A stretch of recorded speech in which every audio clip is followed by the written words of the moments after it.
Candidate के नाम का अनाउंसमेंट नहीं किया, जबकि बसपा की तरफ से अनीस अहमद खान को प्रत्याशी बना दिया गया है। अनीस अहमद खान बसपा की तरफ से पीलीभीत पर उतार दिए गए हैं। 3 नाम ऐसे हैं जो इस समय उत्तर प्रदेश में सबसे ज्यादा सुर्खियां बटोर रहे हैं। एक नाम है ब्रजभूषण शरण सिंह का, दूसरा नाम है वरुण गांधी का, तीसरा नाम है संघमित्रा मौर्य जो इन्हीं की बेटी हैं। उन तीनों को लेकर चर्चा है कि इस बार भाजपा उन्हें टिकट देगी या नहीं देगी। तो उन तीनों को लेकर भी हम आपको जानकारी दें कि क्या समीकरण है यहाँ पर। अगर हम वरुण गांधी ब्रजभूषण की अगर हम बात करें तो केसरगंज सीट की सबसे पहले हम चर्चा करते हैं। केसरगंज सीट को लेकर जिस तरीके से यहाँ पर चर्चा थी वो हम आपके सामने तस्वीरें साफ रखते हैं कि केसरगंज लोकसभा सीट का जो पिछली बार का चुनावी नतीजा था वो किस तरीके से जीता था।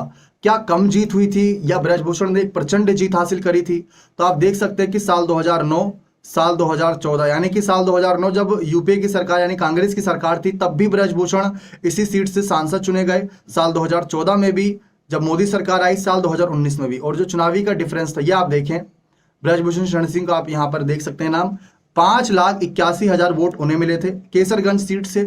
3,19,000 वोट बसपा के चंद्रदेव राम यादव को मिले थे।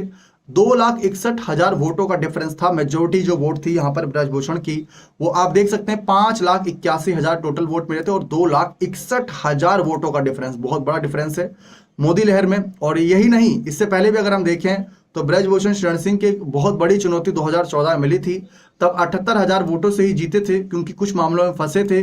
और अगर हम देखें तो साल 2009 में, हकीकत आपको बताते हैं, साल 2009 में ये समाजवादी पार्टी से चुनाव लड़े थे। सच्चाई तो ये है, सपा से जब चुनाव लड़े थे भाजपा से थोड़ी बहुत अनबन हो गई थी और सपा से जब चुनाव लड़े थे तो तब भी ये जीते थे।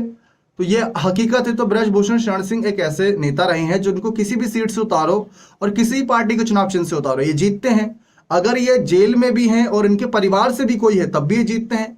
टाडा का केस खबरों के अनुसार जब इन पे लगा था और इनकी पत्नी केतकी देवी चुनावी मैदान में उतरी थी तब भी इनकी पत्नी की जीत हुई थी और अच्छे खासे वोट बैंक से जीत हुई थी।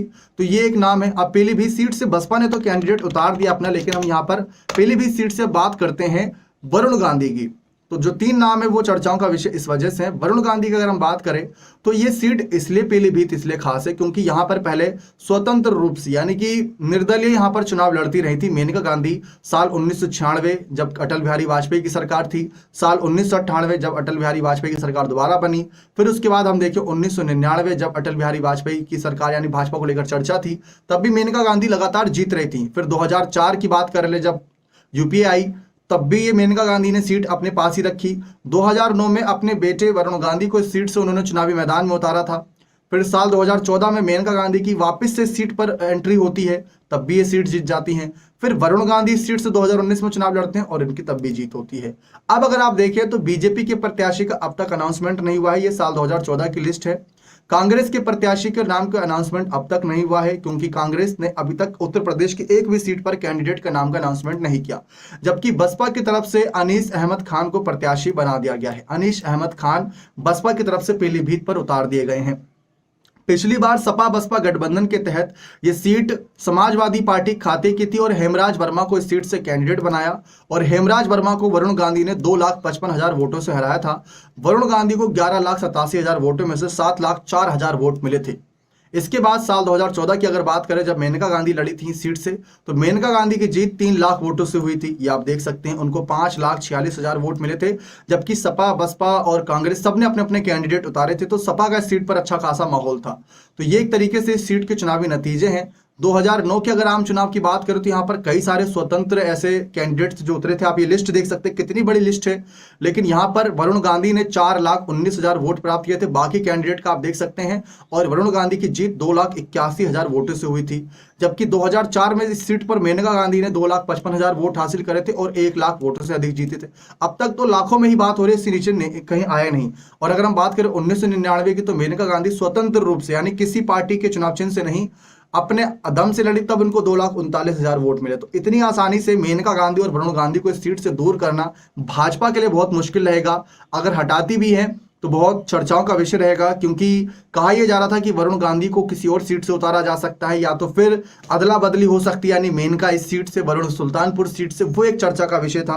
तो अब हम आपको लेकर चलते हैं वरुण गांधी को लेकर है खबरें। इस पर अभी तक कोई अपडेट नहीं है कि वरुण को टिकट मिलेगा या नहीं, लेकिन इनकी बयानबाजी की वजह से खबरें थी कि इनका टिकट कट सकता है। अब हम आपको लेकर चलते हैं संघमित्रा मौर्य की तरफ, जो कि बदायूं सीट, चाचा शिवपाल वहां से प्रत्याशी बने हैं, तो चाचा शिवपाल की वजह से वो सीट काफी हॉट सीट बन गई है, इस बात में कोई दो राय नहीं। देखा जाए तो सपा का अच्छा खासा गढ़ रहा है। साल 1996, 1998, 1999, 2004 सलीम इकबाल शेरवानी इस सीट पर सांसद रहे समाजवादी पार्टी के टिकट से। यही नहीं, साल 2009 जब मोदी लहर नहीं थी, उससे पहले मनमोहन सिंह की सरकार थी, तब भी धर्मेंद्र यादव इस सीट से जीते थे। साल 2014 में भी मोदी सरकार में भी इस सीट को धर्मेंद्र यादव ने बचा लिया था। लेकिन साल 2019 में स्वामी प्रसाद मौर्य की बेटी संघमित्रा मौर्य ने इस सीट पर बड़ा खेल किया था। वो खेल कैसे किया था वो देखिए आप, कि संघमित्रा मौर्य को जो टोटल वोट थे वो मिले थे 5,11,000 और धर्मेंद्र यादव को जो वोट मिले थे 4,92,000। बहुत क्लोज आंकड़ा है अगर आप देखें तो। 18,000 वोटों से ही संघमित्रा मौर्य जीती थी। यानी कि जो एक बड़ा लंबे का समय का सूखा चला आ रहा था इस सीट पर, कोई और नहीं जीत पा रहा था। आखिरी बार 1991 में ही यहां पर भाजपा जीती थी। उसके बाद से 91 के बाद 2019 में जब भाजपा की वापसी हुई, तो भाजपा अब नहीं चाहती कि इस सीट को गवा दे। इस वजह से संघमित्रा मौर्य, जिनको पिछली बार उनके पिता स्वामी प्रसाद मौर्य का साथ मिला था, इस बार कहा जा रहा है कि संघमित्रा मौर्य का इसी वजह से टिकट कट सकता है। तो ये एक चर्चा का विषय बना हुआ है। धर्मेंद्र यादव प्रत्याशी पिछली बार थे, लेकिन इस बार शिवपाल यादव को उतारा गया है और सलीम इकबाल शेरवानी, जैसा कि हमने आपको बताया कि पहले सपा के साथ थे, लेकिन फिर वो कांग्रेस से चुनाव लड़े थे, उनको 51,000 ही वोट मिले थे। यानी कि यहां पर सपा का अच्छा खासा दबदबा है अगर देखा जाए तो इस तरीके से समीकरण है, इसलिए संघमित्रा मौर्य के टिकट कटने के आसार हैं। लेकिन उनकी जगह कौन कैंडिडेट होगा, दो नाम चर्चा में थे, केशव प्रसाद मौर्य और दूसरा अपर्णा यादव के नाम की चर्चा थी कि इनको आगे उतारा जा सकता है, लेकिन फिलहाल हम इस पर कोई पुष्टि नहीं कर सकते। तो आप देख सकते हैं कि किस तरीके से जो तीन नाम चर्चाओं में बने हुए हैं, पहला वरुण गांधी, दूसरा ब्रजभूषण, तीसरा संघमित्रा मौर्य, तो किन हालातों में ये चुनाव जीते हैं, कैसे इन चुनावों को लेकर इन्होंने माहौल बना रखा है। संघमित्रा मौर्य की दावेदारी बहुत कम नजर आ रही, लेकिन उनको उम्मीद है कि उनको टिकट वापस मिलेगा। आपको क्या लगता है कि इनमें से किसको टिकट वापस मिल पाएगा, किसका टिकट कटेगा? अपनी राय कमेंट सेक्शन में अवश्य रखें।